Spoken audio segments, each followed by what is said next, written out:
हाँ तो भाई लोगों, वेलकम टू हॉरर किलर। तो जैसा कि मैंने आपको पहले ही बता दिया था कि यहाँ पर हम ऐसी घटनाओं को शेयर करेंगे जो सब्सक्राइबर हमें रियल में भेजते हैं। तो आज की जो स्टोरी है वह हमारे एक सब्सक्राइबर की ही है, लेकिन यह जो पूरी घटना घटी थी वह सब्सक्राइबर के साथ नहीं बल्कि उनके दोस्त अभिषेक के साथ घटी थी। तो चलिए अभी पूरी घटना उन्हीं के शब्दों में जानते हैं।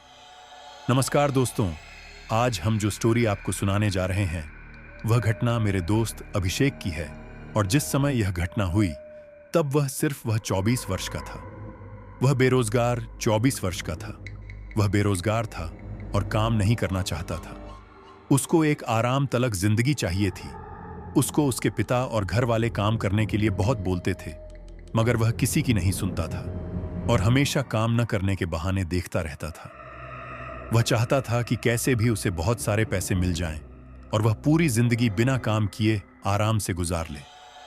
उसकी शादी बचपन में ही उसके पिता ने अपने दोस्त की बेटी दीपा से तय करा रखी थी, जिसमें अभिषेक को कोई खास दिलचस्पी नहीं थी। मगर दीपा अभिषेक से बहुत प्यार करती थी, यह जानते हुए भी कि अभिषेक सपनों में रहने वाला एक कामचोर व्यक्ति है। अभिषेक अक्सर अपने माँ पापा से झूठ बोलकर उनसे पैसे लेता और उससे लॉटरी के टिकट खरीद लिया करता। बहुत बार तो उसने मुझसे भी ऐसे ही झूठ बोलकर पैसे लिए और कभी लॉटरी और बाकी गलत चीजों में उन पैसों को लगा दिया, मगर इससे कभी उसको कुछ नहीं मिल पाता और वह ऐसे ही पैसे बर्बाद कर देता। उसकी इन आदतों से उसके माता पिता बहुत परेशान थे, मगर वह किसी की नहीं सुनता था। उसे तो बस आराम तलक जिंदगी चाहिए थी, जिसमें उसके पास खूब सारा पैसा भी हो और वो कोई काम भी ना करे। एक दिन मैं उसके घर गया उससे मिलने और अपने पैसे मांगने। वहां अभिषेक की मां उस पर चिल्लाते हुए कहने लगी, अरे निकम्मे, कब तक तू ऐसे ही रहेगा? अपने सारे दोस्तों को देख, सब तुझसे आगे निकल गए और तू यहीं का यहीं रह गया।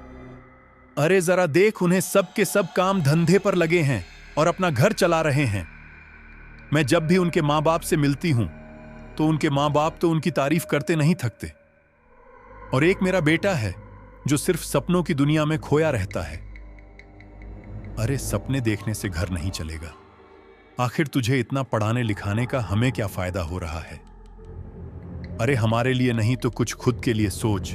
दीपा के लिए सोच। शादी के बाद उसे क्या खिलाएगा, कैसे रखेगा उसे? तब भी तू हमारे ही भरोसे रहेगा क्या? अभिषेक को अपनी मां के तानों से जैसे कोई फर्क ही नहीं पड़ रहा था। वह तो आराम से अपने फोन पर पैसे बनाने की एप्स देख रहा था। फिर उसकी मां ने उससे उसका फोन छीन लिया और कहा, अरे मैं यहां तुझ पर चिल्ला रही हूं, कुछ समझा रही हूं और तू है कि फोन पर लगा हुआ है। जी तो करता है कि तेरा यह फोन ही तोड़ दूं। इसी के चक्कर में तू बिगड़ रहा है। उसकी मां थोड़ी गहरी सांस लेकर अपना गुस्सा कम करते हुए कहती है, खैर, अब मेरी बात ध्यान से सुन। तेरे पापा ने तेरे लिए बात की है, अपने ऑफिस में एक जॉब के लिए। महीने के 15,000 तो मिल ही जाएंगे तुझे। बस कल इंटरव्यू देने के लिए अपने पापा के साथ ऑफिस चले जाना टाइम से और अच्छे से इंटरव्यू देना, समझा? यह सुनकर अभिषेक का मुंह बन जाता है और वह कहता है, अरे मां, क्या तुम और पापा मुझे छोटी मोटी नौकरी पर लगाने के पीछे पड़े हुई हो? हमेशा बस अठन्नी चवन्नी के पीछे पड़े रहते हो तुम लोग। अरे मेरी तरह कभी कुछ बड़ा नहीं सोच सकते हो क्या तुम लोग?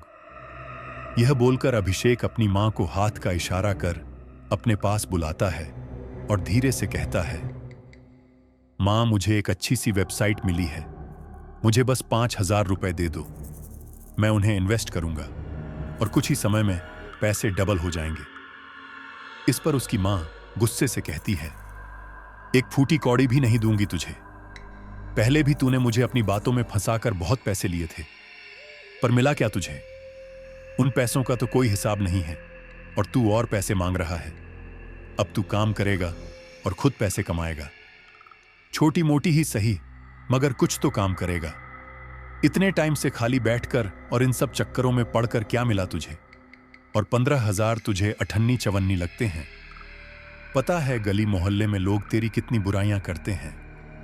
जिन जिन के साथ तू स्कूल में पढ़ा करता था वह सारे आगे निकल गए और तू तो बस यही का यही रह गया, अपने ख्याली पुलाव के साथ। अब चुपचाप से जो मैं कह रही हूं वह कर, वरना तेरे लिए अच्छा नहीं होगा, समझा? और तेरे पापा भी तुझ पर बहुत गुस्सा हो रहे हैं। कल सुबह सुबह टाइम पर रेडी हो जाना इंटरव्यू देने के लिए, वरना तेरी खैर नहीं। यह कहकर उसकी मां गुस्से से वहां से चली जाती है। अभिषेक गुस्से में बड़बड़ाने लगता है। तब मैंने भी उसे समझाया और कहा, तेरी मां ठीक ही तो कह रही हैं अभिषेक, अब तू अपने पापा के साथ काम पर लग जा। कब तक ऐसे ही सपने देखता रहेगा? जब तू पैसे कमाने लगेगा तब तुझे खुद से अच्छा लगेगा और तू अपने परिवार की आर्थिक स्थिति भी सुधार पाएगा। मगर मेरी बातों का भी कुछ असर अभिषेक पर नहीं हुआ और वह गुस्से में वहां से चला गया। मुझे पता था कि अभिषेक इतनी आसानी से नहीं सुधरेगा। अगले दिन अभिषेक इंटरव्यू के लिए तैयार हो रहा था कि तभी उसको उसके कमरे की खिड़की से उसके पड़ोस में एक नई लड़की आते हुए दिखाई दी। वह बहुत सुंदर थी और देखने में किसी बड़े घर की लग रही थी। अभिषेक की निगाहें उस पर ही टिक गईं। वह उसे देखे ही जा रहा था कि उनके पिताजी वहां पर आए और उसे इंटरव्यू देने चलने के लिए कहने लगे। अभिषेक अपने पापा के साथ इंटरव्यू के लिए जा ही रहा था कि वह लड़की और दयानंद जी, जो कि उस घर में रहते हैं, अभिषेक और उसके पिताजी से मिलने के लिए उनके पास आए। दयानंद ने उनसे कहा, कैसे हो रामलाल? ये मेरी पोती है नंदिनी। कुछ महीने पहले ही इंग्लैंड से पढ़ाई करके आई है और यहां अपना खुद का एक ब्रांड खोलना चाहती है। क्या तुम अपने ऑफिस के मालिक से जरा बात कर सकते हो इसके बारे में? अभिषेक के पिता रामलाल ने कहा, अरे हां, आपने मुझे कल इस बारे में कहा था। आप चिंता मत करो, मैं आजकल में इस बारे में बड़े साहब से बात कर लूंगा। दयानंद ने फिर कहा, तुम्हारा बहुत बहुत धन्यवाद। और तुम अपने लड़के के साथ कहां जा रहे हो? रामलाल ने उत्तर देते हुए कहा, ये बस इसे भी अपने साथ काम पर लगाने के लिए लेकर जा रहा हूं। आज इसका इंटरव्यू है, बस दुआ कीजिए कि इसे भी काम मिल जाए। दयानंद ने कहा है, अरे मेरा आशीर्वाद तो हमेशा इसके साथ ही है। तो बेटा, अच्छे से इंटरव्यू देना और हमें आज खुशखबरी मिलनी चाहिए कि तुम्हारी जॉब लग गई है। अभिषेक ने मुस्कुराकर कहा, जी अंकल। नंदिनी ने भी अभिषेक को ऑल द बेस्ट कहा और अभिषेक ने उसे खुश होकर थैंक यू कहा। अभिषेक और कुछ बात करता कि रामलाल ने कहा, चलिए 3, अब हम चलते हैं, ऑफिस के लिए लेट हो रहे हैं, आपसे जल्दी ही मिलता हूं। दयानंद ने कहा, जी जी, और मेरा वह काम जरा याद से कर दीजिएगा। रामलाल ने कहा, जी मैं याद से कर दूंगा, अभी चलता हूं। ऐसा कहकर रामलाल और अभिषेक वहां से चले जाते हैं। अभिषेक अभी भी नंदिनी के बारे में ही सोचे जा रहा था। उसको पता था कि नंदिनी जरूर पैसे वाले घर से है और उससे शादी करके वह भी करोड़पति हो जाएगा। वह सोचने लगा कि क्यों ना नंदिनी को वह अपने प्यार के जाल में फंसा ले और पूरी जिंदगी ऐश से बिताए। मगर उसके लिए उसको पहले नंदिनी का दिल जीतना पड़ेगा। इसलिए उसने अपने इंटरव्यू में बहुत अच्छा परफॉर्मेंस दिया और पूरी कोशिश की ताकि उसको वह जॉब लग जाए, क्योंकि उसको पता था कि कोई भी लड़की किसी बेरोजगार लड़के के प्यार में नहीं पड़ने वाली। और किस्मत से वह सिलेक्ट भी हो गया और उसको वह जॉब मिल गई। उसके पिताजी और घर के सारे लोग बहुत ज्यादा खुश थे। मुझे भी ऐसा लग रहा था कि अब शायद अभिषेक सुधर गया है और वास्तव में अपने परिवार की आर्थिक स्थिति को सुधारना चाहता है। वह नंदिनी के घर गया और दयानंद को खुशखबरी देने लगा। असल में तो वह नंदिनी से मिलना चाहता था। अभिषेक ने दयानंद से कहा, कैसे हो आप अंकल? मेरी जॉब लग गई है, यह लीजिए मिठाई खाइए। दयानंद खुश होकर कहता है, अरे वाह, तो तुम्हारी नौकरी लग गई। मुझे यकीन था कि तुम्हारी नौकरी जरूर लग जाएगी। अब मन लगाकर काम करना।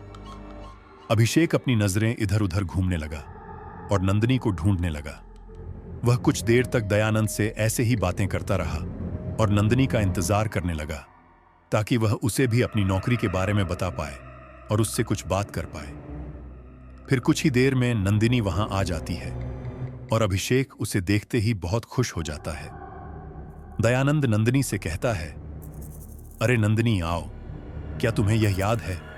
ये रामलाल का बेटा, इसकी जॉब लग गई है, इसी खुशी में मिठाई खिलाने आया है। नंदिनी मिठाई के डब्बे में से एक मिठाई लेती है और उसे जॉब लगने की खुशी में बधाइयां देती हैं। अभिषेक बहुत खुश हो जाता है और कहता है, बस अब जमकर मेहनत करूंगा, आखिर अपने मां बाप का इकलौता सहारा जो हूं। यह सुनकर नंदिनी मुस्कुराते हुए कहती है, बिल्कुल, आप अच्छे से मेहनत कीजिएगा। आपके मां बाप को आपसे बहुत उम्मीदें होंगी, आपको उनकी उम्मीदों पर खरा उतरना है। आपके मां बाप तो अभी आपसे बहुत खुश होंगे। तभी दयानंद कहता है, हां, इसके मां बाप भी और दीपा भी।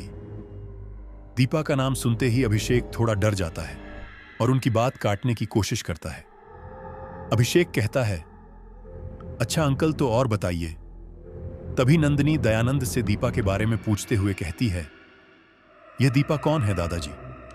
इस पर दयानंद ने जवाब देते हुए कहा, दीपा इसकी होने वाली पत्नी है।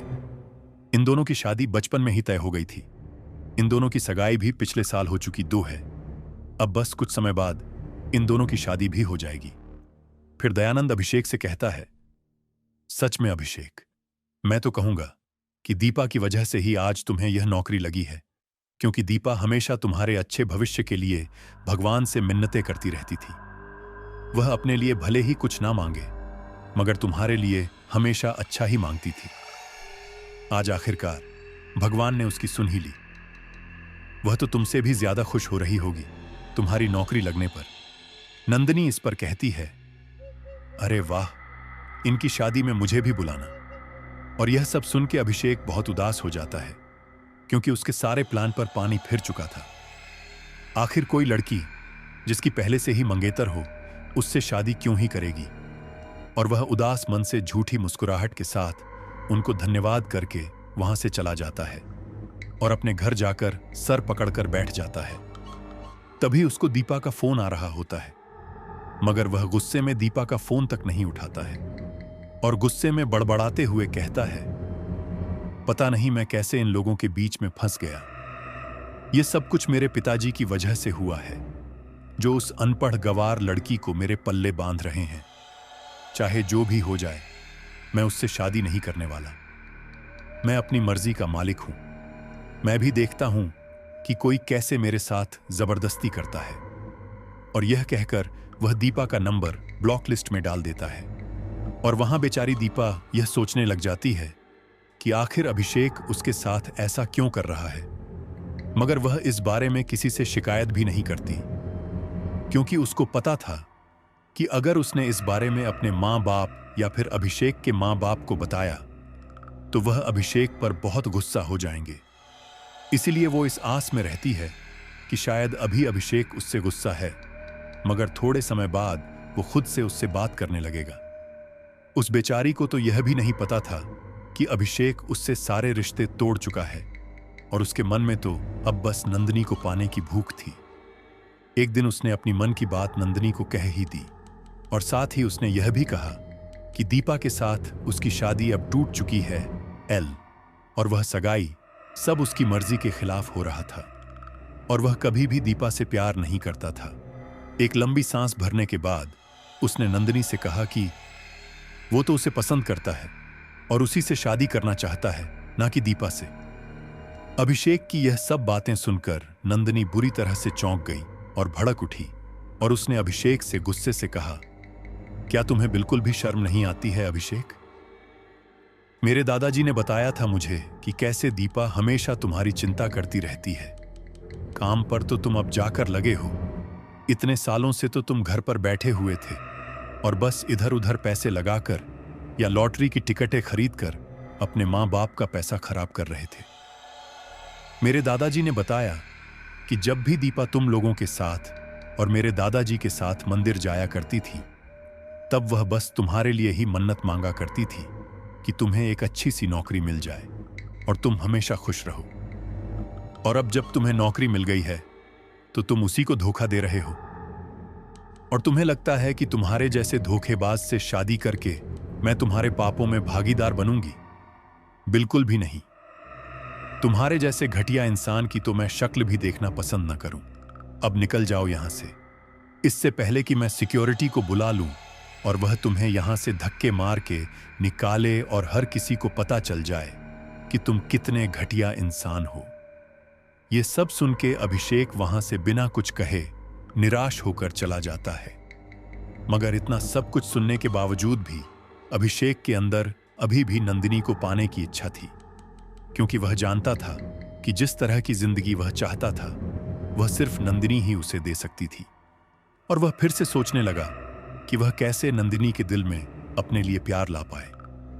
उसने इस बारे में मुझसे भी बात की, मगर मैंने तो उसको सलाह देते हुए यही कहा कि वह दीपा से ही शादी कर ले, उससे अच्छी लड़की उसको कहीं नहीं मिलेगी।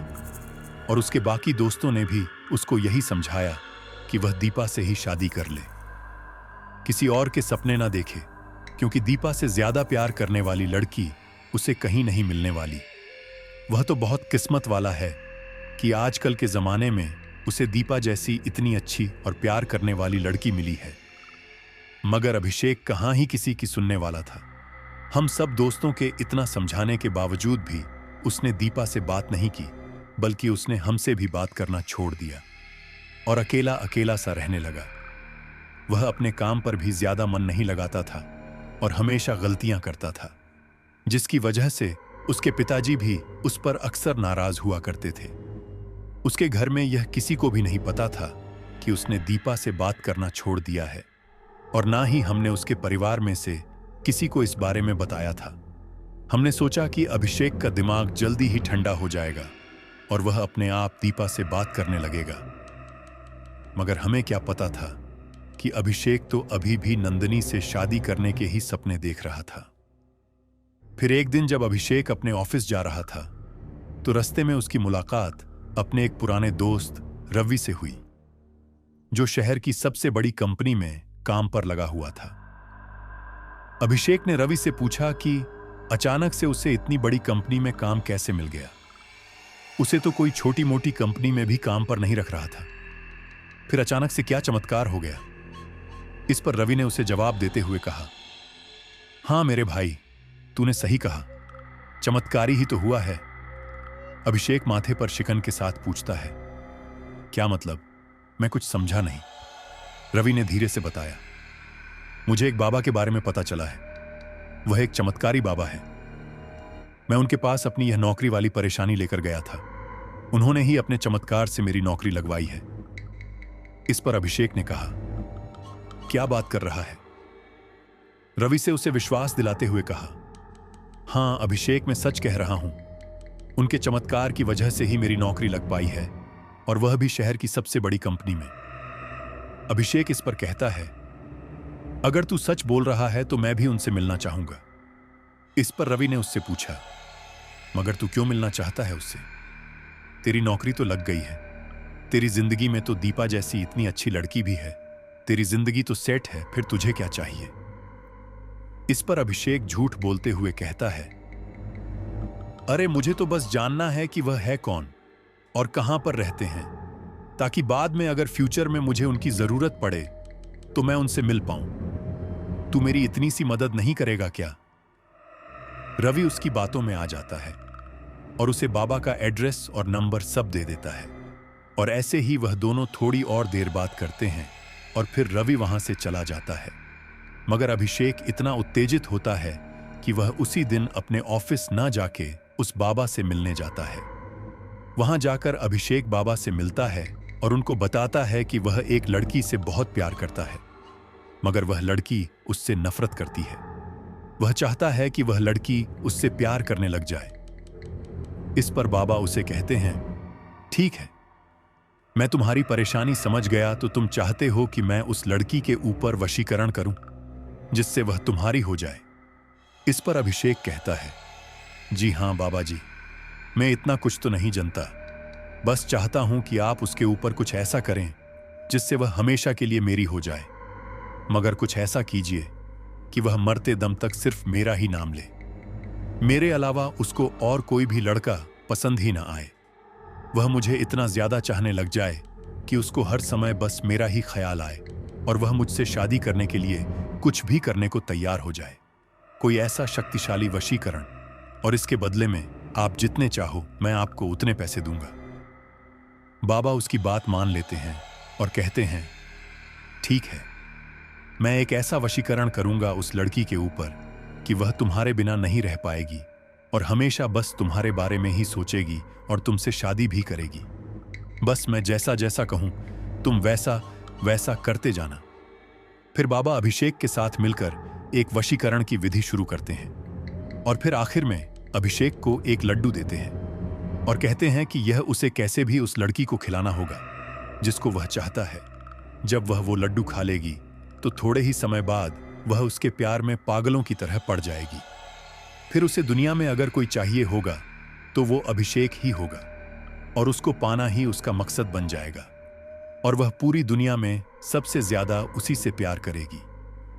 बाबा की ये बातें सुनकर अभिषेक बहुत खुश हो जाता है और नंदिनी को मिठाई खिलाने के लिए चला जाता है। वह एक मिठाई का डब्बा खरीदता है और उसी में उस लड्डू को रख लेता है, मगर बाबा के दिए हुए लड्डू में वह एक निशाना मार देता है जिससे उसे पता लगे कि वह वशीकरण वाला लड्डू है। फिर वह डब्बा लेकर वो नंदिनी के घर जाता है और झूठ कहता है कि उसका प्रमोशन हो गया है और इसी खुशी में वह लड्डू बांट रहा है। वह सबको अपने हाथों से लड्डू खिला रहा होता है। नंदिनी के दादाजी नंदिनी को बुलाते हैं और लड्डू खाने के लिए और अभिषेक को बधाई देने के लिए कहते हैं। फिर अभिषेक नंदिनी को वह वशीकरण वाला लड्डू देता है और उससे धीरे से माफी मांगता है जो उसने पहले उसे कहा उसके लिए। नंदिनी भी धीरे से सर हिलाकर उसको माफ कर देने का इशारा करती है और लड्डू खा लेती है। नंदिनी को लड्डू खिलाकर अभिषेक वहां से तुरंत चला जाता है। जब वह अपने घर पहुंचता है तो उसके पिताजी उसे कहते हैं कि उनको आज रात ही ऑफिस के काम के लिए दूसरे शहर जाना पड़ेगा। यह बहुत अर्जेंट है। अभिषेक न जाने के लिए बहुत बहाने बनाने लगते हैं, मगर अभिषेक के पिताजी भी अपनी बात पर अड़े रहते हैं और उस पर गुस्सा करने लगते हैं। अभिषेक के पास अब उनकी बात मानने के अलावा और कोई चारा भी नहीं था और कुछ घंटों बाद वह दोनों चले जाते हैं और करीब 2 दिन बाद वह वापस आते हैं। अभिषेक जल्दी से तैयार होकर नंदिनी से मिलने उसके घर जाते हैं और जब अभिषेक नंदिनी के घर गया तो वहां का नजारा देखकर उसका दिल दहल गया और उसके पैरों तले जमीन खिसक गई। नंदिनी के घर में नंदिनी की शोक सभा चल रही थी। नंदिनी अब इनके बीच नहीं रही। वहां सब रो रहे थे। यह देखकर अभिषेक बुरी तरह से डर गया और सोचने लगा कि कहीं उस बाबा के किए हुए वशीकरण की वजह से तो नंदिनी की जान नहीं गई है। और उसने कुछ लोगों से पूछा कि आखिर क्या हुआ था नंदिनी के साथ, और पूछने पर पता चला कि नंदिनी का गाड़ी से एक्सीडेंट हो गया था, जिसके बाद उसकी मृत्यु हो गई। अभिषेक ने थोड़ी राहत की सांस ली क्योंकि इससे वह भी फंस सकता था, मगर यह देखकर अभिषेक पूरी तरह से टूट गया था कि नंदिनी अब नहीं रही, क्योंकि वह जिस तरह की लाइफ चाहता था वह नंदिनी ही उसे दे सकती थी और वह बस अपने वशीकरण से उसे पाने ही वाला था। मगर अब यह सब क्या हो गया? जैसे तैसे उसने खुद को संभाला और उदास मन से अपने घर चला गया। मगर सब यहीं खत्म नहीं हुआ। उसको अब नंदिनी अपने सपने में दिखाई देने लगी, जो उसको अपने साथ ले जाने के लिए बार बार कहती थी। अभिषेक इससे बहुत डर गया था, मगर उसने इस बारे में किसी को बताया नहीं। फिर एक दिन जब अभिषेक अपने ऑफिस जाने के लिए निकल रहा था, तब उसका एक्सीडेंट हो गया, मगर वह बच गया। बस उसे गहरी चोट आई थी। पहले वह इन सब बातों को ज्यादा सीरियसली नहीं ले रहा था, मगर जब उसके साथ वह एक्सीडेंट हुआ तब वो बुरी तरह से डर गया और उसने अपने माँ बाप को इस बारे में बताया कि कैसे नंदिनी की आत्मा उसके सपने में आया करती है और उसको अपने साथ ले जाने की बात करती है, और जो जो घटनाएं उसके साथ हो रही हैं उसमें उसे नंदिनी का ही हाथ लग रहा है। मगर उसकी बातों का उसके माँ बाप पर कोई असर नहीं पड़ा। उसने कहा कि आखिर नंदिनी उसके साथ ऐसा क्यों करना चाहेगी, वह तो मर चुकी है। मगर सच्चाई बताने की अभिषेक में हिम्मत नहीं थी और उसने आगे कुछ नहीं कहा। कुछ दिन बाद जब वह ठीक हो गया तब वह उस बाबा के पास दोबारा गया। अभी भी उसको नंदिनी के भयानक सपने आ रहे थे। अभिषेक उस बाबा के पास जाकर उसको इन सब बारे में बताने वाला था, मगर वो बाबा वहां नहीं थे। उदास मन से अभिषेक एक मंदिर में जाकर अपने किए की माफी मांगने लगता है और वहां बहुत रोने लगता है। उसको रोता हुआ देखकर एक पंडित वहां आते हैं और उससे उसकी समस्या पूछते हैं और अभिषेक उस पंडित को सब कुछ बताता है। उस पंडित ने इस पर कहा, क्या कह रहे हो? उस लड़की की मृत्यु हो गई है। यह तो तुम्हारे लिए अत्यंत ही अशुभ है और तुम्हारी जान के लिए खतरनाक भी। जैसा तुमने बताया कि वह तुम्हारे सपने में आ रही है और तुम्हारे साथ काफी ऐसी घटनाएं हो रही हैं जिससे तुम्हें नुकसान पहुंच रहा है, तो बिल्कुल यह वो लड़की की आत्मा ही कर रही है। अभिषेक ने कहा, मगर ऐसा कैसे हो सकता है? वह तो मर चुकी है। इस पर वह पंडित कहते हैं, मर चुकी है मगर उसकी मृत्यु ऐसे समय पर हुई है जब वह किसी चीज को पाना चाह रही थी। जब किसी की आखिरी इच्छा पूरी होने से पहले ही उसकी मृत्यु हो जाती है तो वह ऐसे ही भटकती रहती है और तुम्हें पाना ही उसका मकसद था। जब तक वह तुम्हें अपने साथ नहीं लेकर जाएगी तब तक वह ऐसे ही भटकती रहेगी। अभिषेक डरते हुए कहता है कि मगर वह तो अब आत्मा बन चुकी है। पंडित जी कहते हैं, वह भले ही आत्मा बन चुकी है मगर मरने से पहले उसको जो चाहिए था वह उसे नहीं मिल पाया और वह तुम थे। वशीकरण का असर ही इतना तेज होता है कि किसी के ऊपर भी यह कर दिया जाए तो वह अपने प्यार को पाने के लिए कुछ भी कर लेगी, भले ही वह दुनिया से चली ही क्यों ना जाए। तुमने गलती की है। अभिषेक रोते हुए कहता है, मैं अपनी गलती पर शर्मिंदा हूं पंडित जी। अभी अभी मैं मौत के मुंह से निकल कर आया हूं। अभी भी मंदिर में अपने किए की माफी ही मांग रहा था, मगर मेरे मां पापा मेरे बिना नहीं रह पाएंगे। कुछ तो इसका तोड़ निकाल दीजिए पंडित जी, मैं मरना नहीं चाहता। अभिषेक पंडित जी से रोते हुए कहता है। फिर पंडित जी कहते हैं, ठीक है, एक पूजा करते हैं। वो पूजा करने के बाद नंदिनी की आत्मा तुम्हारी जिंदगी से हमेशा के लिए चली जाएगी, मगर हमें ये पूजा आज ही करनी होगी। मैं तुम्हें कुछ सामान लिख देता हूं, तुम इस सामान को आज ही ले आओ। हम यह पूजा आज रात ही करेंगे, वरना वो कभी भी तुम्हें अपने साथ ले जा सकती है। अभिषेक उनकी बातें सुनकर बहुत डर जाता है और पूजा की सामग्री वह मुझसे झूठ बोलकर मंगवाता है, मगर इसके चेहरे का डर और हाव भाव देखकर मैं समझ गया था कि यह जरूर किसी मुसीबत में है। और मैंने जब उससे इस बारे में पूछा तो उसने कुछ नहीं बताया और मुझसे सामान लेकर उसने मुझे वहां से जाने के लिए कह दिया। फिर पंडित जी पूजा की तैयारी शुरू कर देते हैं और फिर रात में पूजा शुरू हो जाती है। पंडित जी और अभिषेक जैसी ही पूजा करने लगते हैं, बहुत तेज सी हवाएं चलने लग जाती हैं और पूजा में विपत्ति आने लगती है। पर फिर भी पंडित जी पूजा जारी रखते हैं और मंत्र बोलते रहते हैं। तभी उड़ते हुए कुछ पक्षी वहां आ जाते हैं और वहां पर विपत्ति खड़ी करने लगते हैं, मगर पंडित जी इन सारी विपत्तियों के बावजूद भी मंत्र पढ़ते रहते हैं और आखिर में पंडित जी एक सफेद सा भभूत अभिषेक के सर पर लगाने वाले होते हैं कि नंदिनी की आत्मा वहां आ जाती है और पंडित जी को दूर धकेल देती है और वहां सब कुछ नहीं नंदिनी, तुम इसे नहीं लेकर जा सकती। इसका समय अभी धरती पर पूरा नहीं हुआ है। तुम इसे अपने साथ ले जाकर सृष्टि का अपमान नहीं कर सकती। इस पर नंदिनी भड़क उठती है और पंडित जी को दूर धकेल देती है और पंडित जी दीवार से जा लगते हैं, जिससे उनको बहुत चोटें आती हैं। फिर नंदिनी पंडित जी से कहती हैं कि मैं इसे लेकर ही जाऊंगी और जो भी मेरे रास्ते में आएगा वह बच नहीं पाएगा, इसलिए पंडित तू भी दूर रह इससे, तेरी भलाई इसी में है। तभी पंडित जी वह जो भभूत अभिषेक के सर पर लगाने वाले थे, उस भभूत को अभिषेक के पैरों के पास में देखते हैं और अभिषेक से चिल्लाते हुए कहते हैं कि अभिषेक, वह भभूत तुम मेरे पास लेकर आओ। मेरी हालत बहुत खराब है, मैं ज्यादा चल नहीं पाऊंगा। अगर मैं तुम्हारे सर पर यह लगा दूंगा तो तुम्हें इस आत्मा से हमेशा के लिए छुटकारा मिल जाएगा। अभिषेक पंडित जी से पूछता है कि क्या मैं इसको खुद से लगा लूं? क्या इससे मैं बच जाऊंगा? मगर पंडित जी बताते हैं कि नहीं अभिषेक, तुम यह भभूत खुद से नहीं लगा सकते।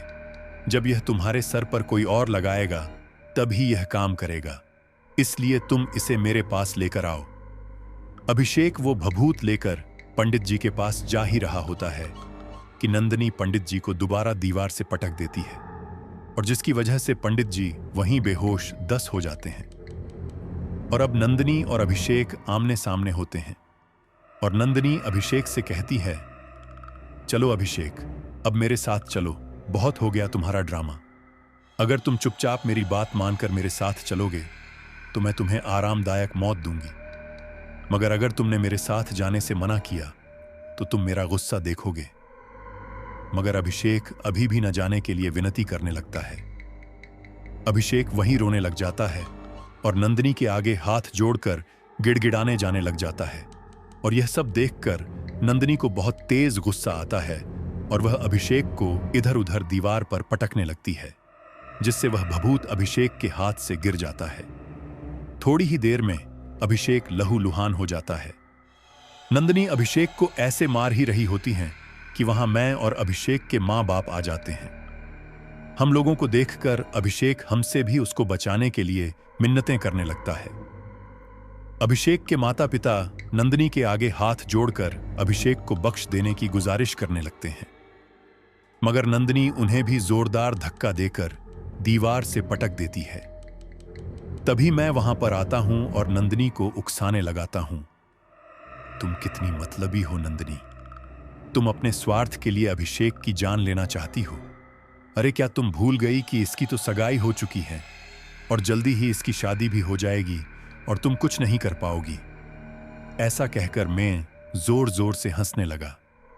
मेरी यह बातें सुनकर नंदिनी भड़क उठती हैं और मेरे पास आकर मेरा गला दबाने लग जाती है। तभी दीपा वहां पर चुपके से आती है और वह भभूत अभिषेक के सर पर लगा देती है और नंदिनी की आत्मा वहां से गायब होने लगती है। वह नजारा बहुत ही भयंकर था, मगर अभिषेक को आखिरकार नंदिनी की आत्मा से छुटकारा मिल ही जाता है और वह भागकर अपने मां बाप की तरफ आता है और उनको गले लगाकर जोर जोर से रोने लगता है। फिर अभिषेक उनसे पूछता है कि उनको यहां के बारे में पता कैसे चला। तब मैं अभिषेक को बताता हूं कि जब तूने मुझसे सामान मंगवाया था तभी मैं समझ गया था कि तू जरूर किसी मुसीबत में है, और फिर मैंने इस बारे में तेरे मां बाप को बताया और फिर इन्होंने ही मुझे तेरे पास ले जाने को कहा। और दीपा भी उस वक्त वहीं आ रखी थी तुझसे मिलने, इसीलिए वह भी हमारे साथ यहां आ गई यह देखने के लिए कि तू किसी मुसीबत में तो नहीं है। हमने तेरी, बाबा की और नंदिनी की बातें सुनी और यह प्लान बनाया। मेरी बातें सुनने के बाद अभिषेक ने मुझे थैंक यू कहा और गले लगाया, मगर मैंने इस पर अभिषेक को कहा कि थैंक यू मेरा नहीं बल्कि तू अपनी मंगेतर दीपा का कर, जिसे तूने कभी भी वो मान सम्मान और प्यार नहीं दिया जिसकी वह हकदार थी। मगर देख, फिर भी आज उसने तुझे बचाने के लिए अपनी जान जोखिम में डाल दी। तुझे इससे ज्यादा प्यार करने वाली लड़की कहीं नहीं मिलेगी। अब आगे से वादा कर कि तू हमेशा दीपा के साथ लॉयल रहेगा और इस तरह के चक्कर में कभी नहीं पड़ेगा। अभिषेक को भी अपनी गलती का एहसास होता है और वो मुझसे वादा करता है कि अब को दोबारा ऐसा कभी नहीं करेगा और दीपा का हमेशा ख्याल रखेगा। और फिर वह दीपा से भी माफी मांगता है और दीपा भी उसको माफ कर देती है और कुछ समय बाद दोनों ही शादी कर लेते हैं। दोस्तों, अभी तो अभिषेक की जिंदगी में सब कुछ सही चल रहा है, मगर जब भी मैं सोचता हूं कि अगर हम सब उस दिन अभिषेक से मिलने उधर नहीं आए होते तो अभिषेक का क्या होता है। उम्मीद है आपको यह स्टोरी पसंद आई होगी और साथियों, इस चैनल को जल्दी से जल्दी ज्वाइन कर लीजिए, यानी कि वो लाल वाला बटन है ना, उसको दबाना है, फिर आप मुझसे जुड़ जाएंगे। अच्छा, ये काम अभी कर लेना, वरना बाद में ढूंढते फिरोगे कि वो चैनल कहां पर गायब हो गया। चलिए फिर मिलते हैं आपसे एक और नए सब्सक्राइबर की आप बीती के साथ।